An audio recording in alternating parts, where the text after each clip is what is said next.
As it starts, we see Brodie Torrance, a pilot who is walking through the airport in Singapore while talking to his daughter, Daniela, on a video call. Brodie tells his daughter that he will finish up his work and be on time for New Year's Eve. Brodie then heads to the cockpit and meets his co-pilot, Samuel Dell. The two pilots start talking to each other when the flight inspector comes in.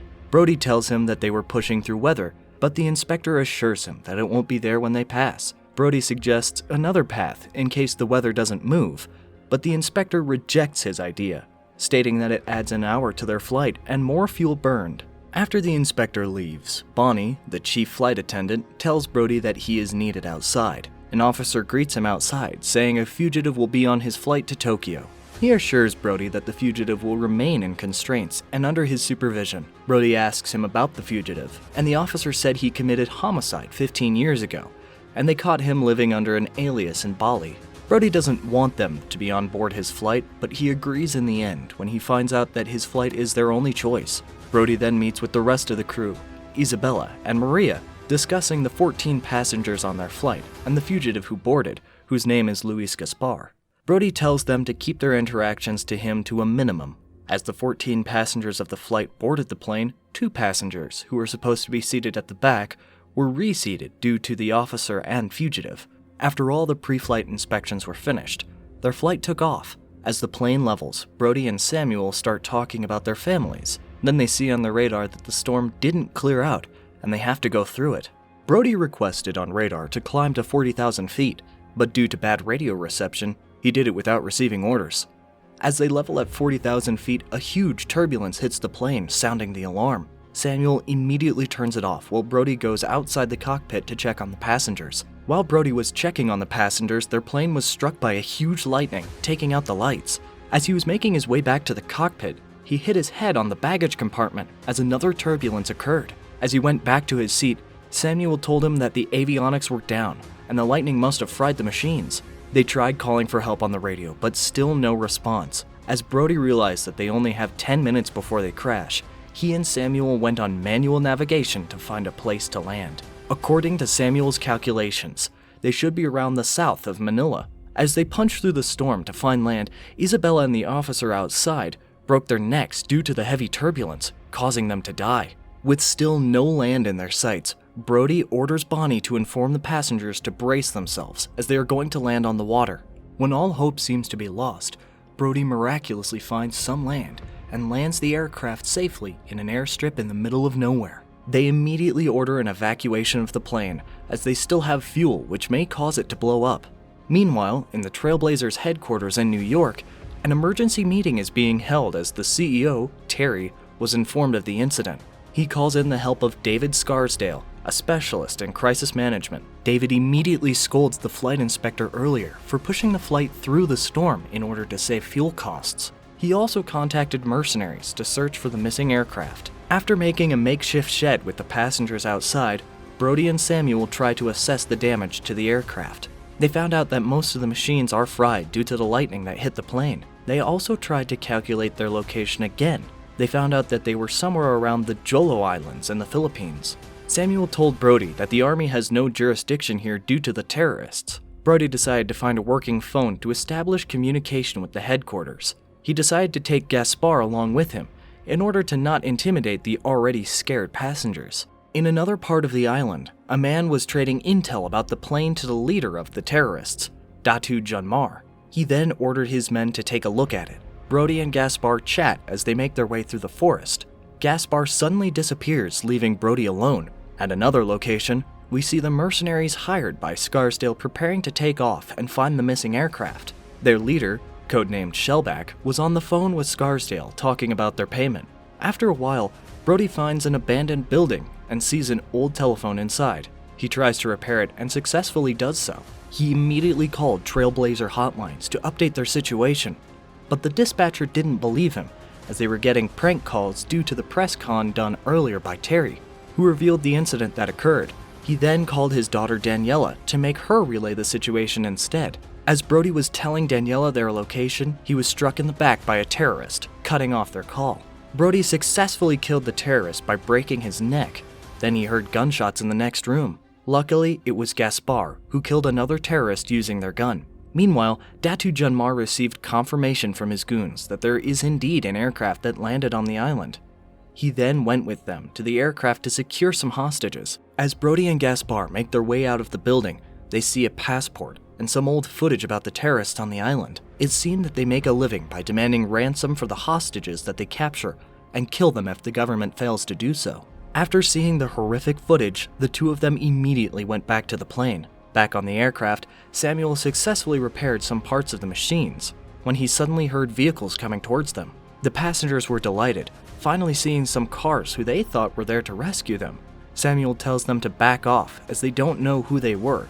Smiles immediately turned into horror as they saw terrorists with guns come out of their vehicles, who fired their guns towards the sky. A terrorist demanded the list of passengers and crew on the plane and pointed a gun towards Samuel, asking him where the captain was. Samuel told him the truth, but a lady passenger ran towards the forest in order to escape.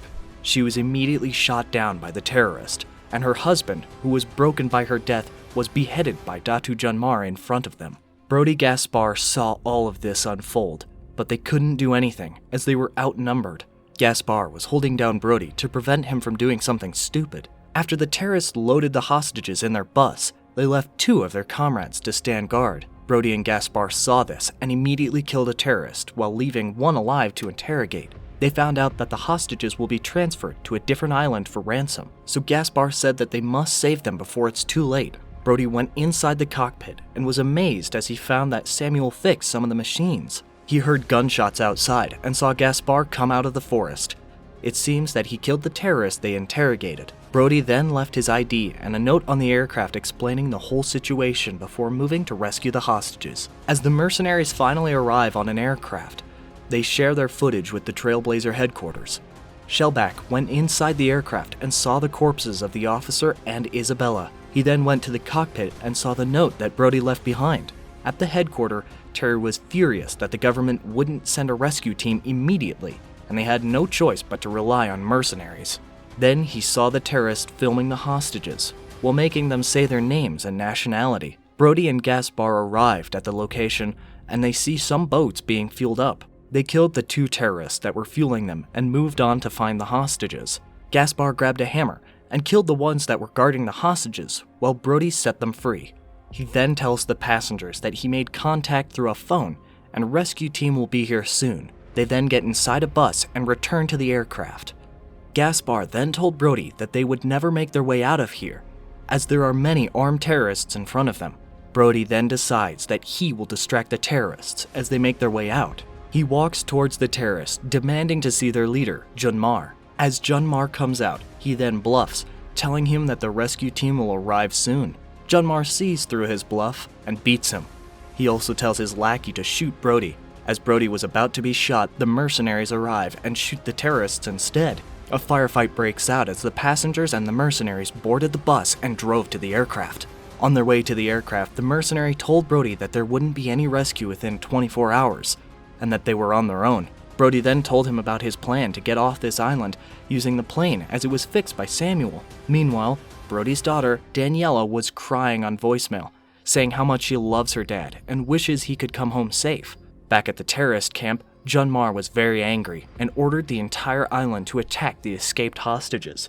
As they arrive at the aircraft, the mercenaries prepare for the incoming attack, while Brodie and Samuel convince the other passengers that their only way out is to ride the plane. The other passengers were against this plan, but Brodie convinced them by saying that he also wants to go back home alive, to go hug his daughter. Shellback told Brodie that they have 2 minutes until the terrorists arrive.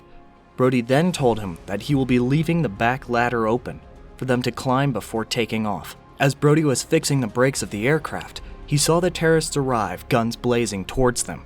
He went towards Shellback to ask for a radio and bid farewell to Gaspare, as he won't be coming with them. As he was running to the aircraft, he was shot in the foot, but he kept running. He made his way to the cockpit, and he told the crew to keep the doors open in order to balance the aircraft. Brodie then orders Samuel to start the engines as he fastens his seatbelt.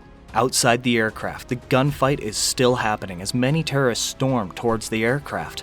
Gaspare was out of ammo, and Shellback told him to look inside the bags for ammunition. As he opened a bag, he saw one full of money and decided to take it with him later. As the aircraft was turning around, Preparing to take off, Brodie orders Shellback to get inside along with his men. They were covered by Gaspare as they made their way to the aircraft, and he was surprised when Gaspare didn't go to the aircraft. Instead, he took the bag containing the money and ran towards the forest. As Brodie was talking on the radio, Terry was on the other side telling him to stop the plane, but Scarsdale introduces himself and asks Brodie what he needs.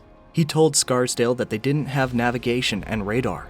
He needs directional assistance, and he wants a safe place to land. After they made a full turn, the terrorists saw that they were ready for takeoff and decided to get ahead of them in order to blast the plane with an RPG. As the terrorist pulls the trigger, he is shot by Gaspare, causing the RPG to miss the aircraft. The furious Junmar decided to give it a try, but Brodie ordered Samuel to full throttle, running Junmar over. They took off safely, but the right engine failed immediately. He then radios Trailblazer headquarters again, telling them an airfield in CSE Island is the nearest place to land.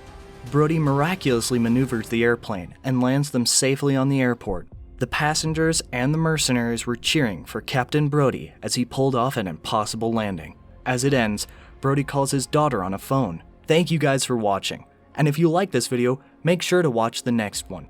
Don't forget to subscribe and hit that bell icon. Bye!